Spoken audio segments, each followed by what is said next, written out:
প্রিয় শিক্ষার্থীরা, তোমাদের মধ্যে অনেকেই অনেক সময় প্রশ্ন করে থাকো, স্যার, অনেকে ঢাকা ইউনিভার্সিটিতে চান্স পায়, অনেকে বুয়েটে চান্স পায়, অনেকে ঢাকা মেডিকেলে চান্স পায়, কিন্তু সবাই তো চান্স পায় না।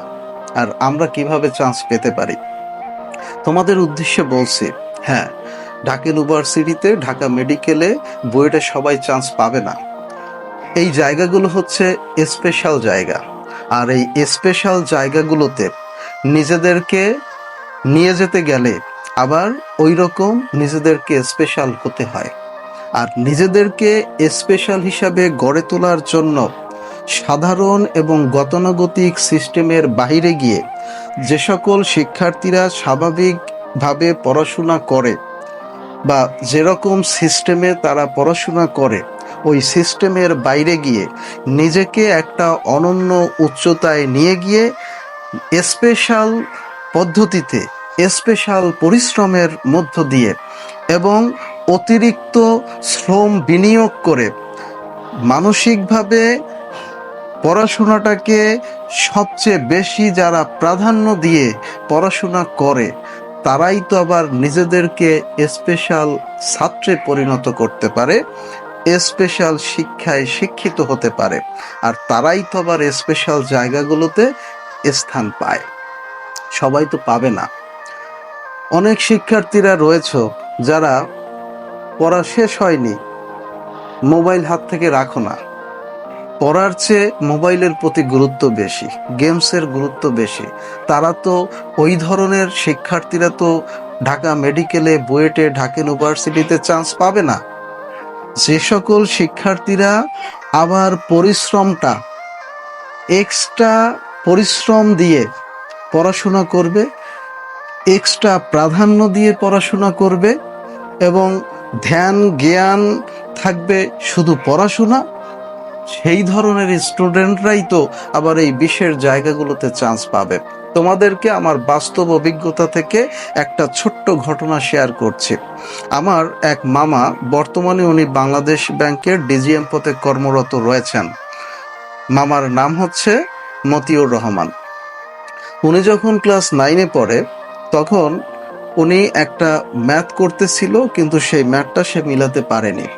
পরক্ষণে তার বাথরুম আসার কারণে সে বাথরুম করার জন্য বাথরুমে যায়।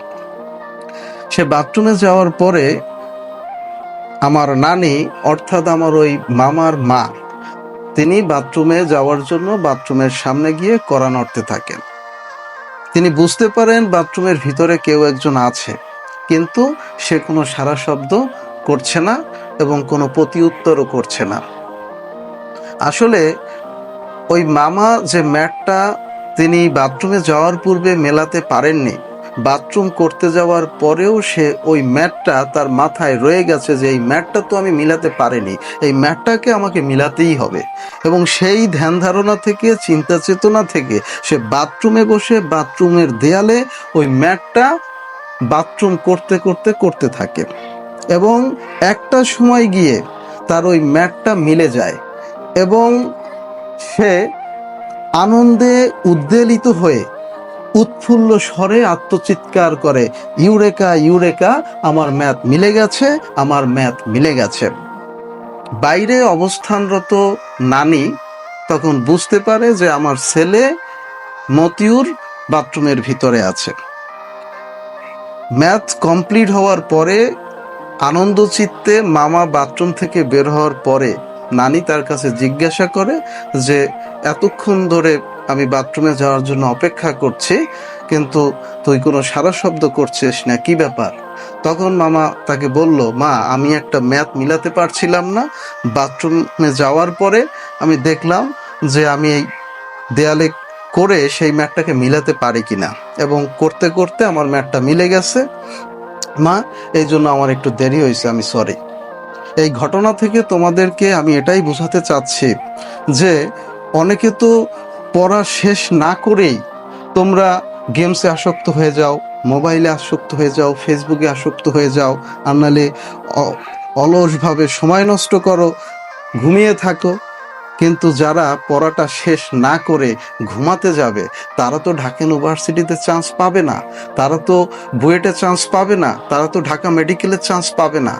যারা পড়াটা শেষ করার উদ্দেশ্যে ঘুমটাকে বিসর্জন দিয়ে তারপরে পড়াটা কমপ্লিট করবে এবং প্রত্যেকটা টপিকস সে 100%লি শেষ করবে, এই ধ্যান ধারণা চিন্তা চেতনা নিয়ে যারা পড়াশোনা করবে।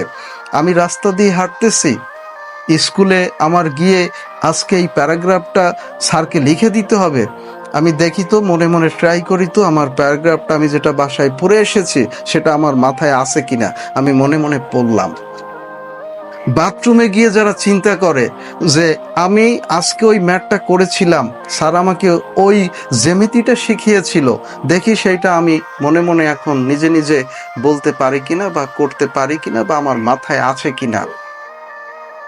যারা ভাত খেতে যাচ্ছে, ভাত খাওয়ার শুরু করার পূর্বে 2 মিনিট চেয়ারে বসে আছে, যারা পড়াশোনা নিয়ে ভাববে যে আমি কি পড়েছিলাম যেন একটু আগে, সেটা আমার মাথায় আছে কিনা, আবার মনে আছে কিনা, আমার ব্রেইনে আছে কিনা, এইভাবে চিন্তা চেতনা নিয়ে যারা পড়াশোনা করবে তারাই তো মেডিকেলে চান্স পাবে, তারাই বুয়েটে চান্স পাবে, তারাই ঢাকা ইউনিভার্সিটিতে চান্স পাবে। আর তারাই ভবিষ্যতে নিজেদেরকে অবশ্যই একটা অনন্য উচ্চতায় স্পেশাল কোনো জায়গায় নিজেদেরকে নিয়ে যেতে পারবে। এইভাবে পড়াশোনা করতে হবে। আল্লাহ হাফেজ।